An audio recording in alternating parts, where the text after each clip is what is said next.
Nelson, Piquet and Mansell together. And it's going a superb start from Nigel Mansell.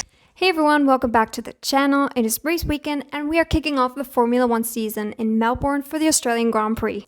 This is my first video in my track-to-track series where we'll be deep diving into the history, statistics and incredible things that happen at each circuit. So let's get started. First up, let's talk a little bit about the history of the Australian Grand Prix.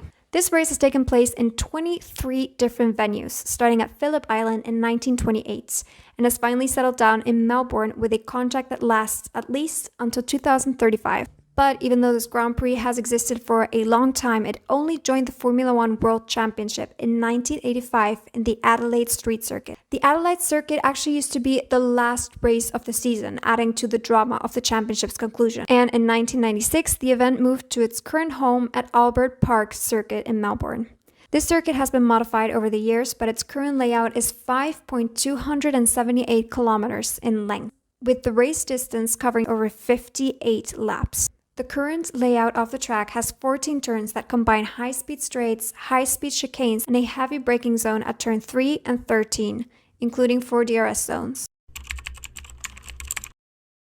Now, let's talk about who's been dominating down under. For most wins, we actually have a tie between Lex Davison from Australia and Michael Schumacher from Germany, both with 4 wins. But here's the kicker. Lex won before Formula 1 was even a thing, so technically speaking, we're still waiting for an Aussie to win their home Grand Prix in Formula 1. And speaking of teams, Ferrari dominates the constructors with 14 wins. No surprise there. Now, I'm not going to bore you with every statistic, but the lap record for the current layout of the track is held by Charles Leclerc and it is 1 minute 19.813 seconds, and it was set in 2024. There is several drivers on the current grid that have won the Australian Grand Prix, including Fernando Alonso in 2006, Lewis Hamilton 2008 and 2015, Charles Leclerc in 2022, Max Verstappen in 2023, and Carlos Sainz in 2024. I also want to make an honorable mention for Valtteri Bottas, who is technically not on the grid anymore, but he's been walking around the paddock since he is the Mercedes reserve driver, and he has won the Australian Grand Prix in 2019. Of course, no race is completed without some drama, and the Australian Grand Prix has had its fair share. Niki Lauda, 6 cars on the first lap. Race leader, Niki Lauda, and off he goes. Niki Lauda's lost it, and he's completely smashed the front of the car. In 1985, 3-time world champion Niki Lauda was leading the race of his final Grand Prix before his retirement, but he was unable to complete it because of a brake failure. Talk about a dramatic exit. More recently, in 2024, George Russell had a dramatic crash in turn 6, which led to a very famous clip.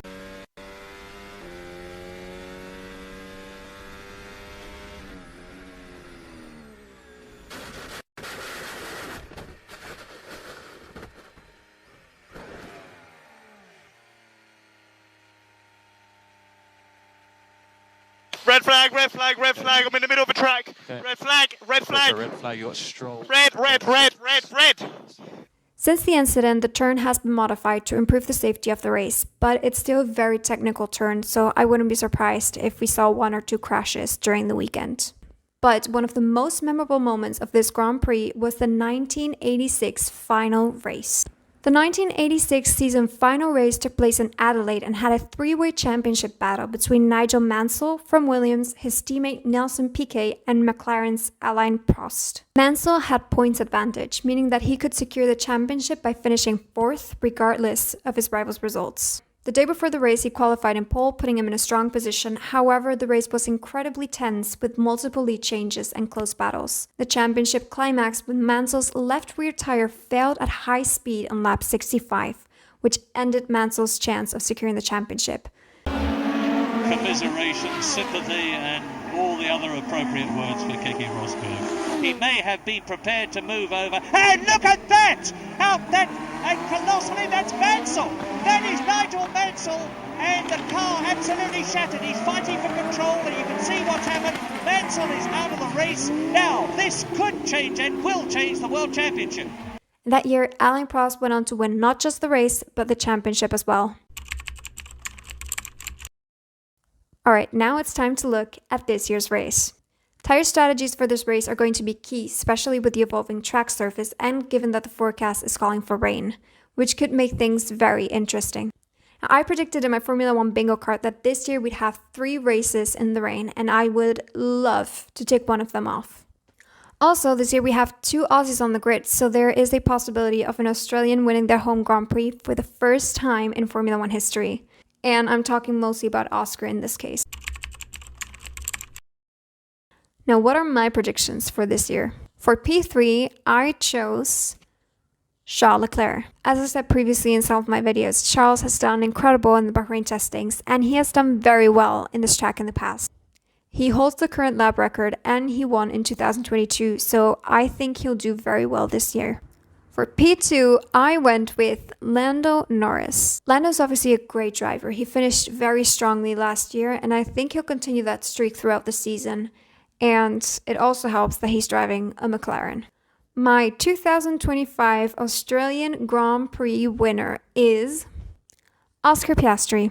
This is mostly for the fact that I would love for an Australian to win a Formula 1 Grand Prix for the first time in history, but I also don't want to minimize Oscar's talent. He is an incredible driver and has proven so throughout the entirety of last year. I think he's very capable of winning this race, and given that it's his home Grand Prix, I'd expect that he has a little extra motivation than the other drivers. I'm also expecting 1 or 2 DNFs to happen as well. We have 6-ish rookies, depending on how you view Liam, and this is a highly technical race. And if the forecast is correct, we have rain. Let's just say that we're not gonna be bored. That is all for the Australian Grand Prix preview. I hope you enjoyed this deep dive into the history and statistics of this iconic race. Please like this video, subscribe to the channel, and don't forget to leave down in the comments your own predictions for this race. I'll see you all next time. Bye bye.